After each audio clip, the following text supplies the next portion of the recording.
mag-ano na sila by March 30, baka mag-ano. Kami na yun, diretso. Hindi hadlang ang napipintong pagtatapos ng operasyon ng Independent Commission for Infrastructure upang mapanagot ang mga sangkot sa flood control projects anomaly.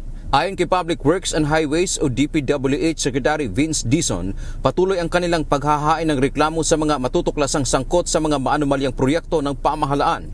Kasama ng DPWH ang ICI sa investigasyon sa ilang reklamo na inihain kamakailan sa Office of the Ombudsman. Ang trabaho ngayon ng DPWH dito sa pananagot is tulungan ang ating mga ahensya, specifically ang Ombudsman, ang DOJ, ang NBI, para sa pag-iimbestiga at sa pagbubuo ng mga kaso. Yan ang aming role.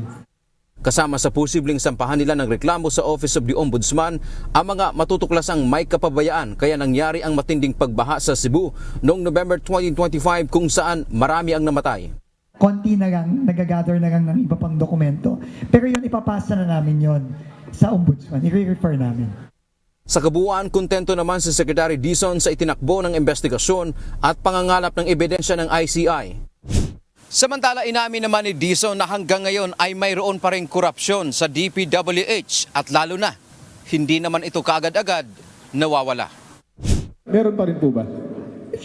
Pwede bang mawala? Ikaw naman. 6 months, ikaw naman. Hindi naman ganun yun, di ba? Dante Amento, UNTV, News and Rescue. Diyos ang aming sandigan, serbisyo publiko ang aming pinahahalagahan.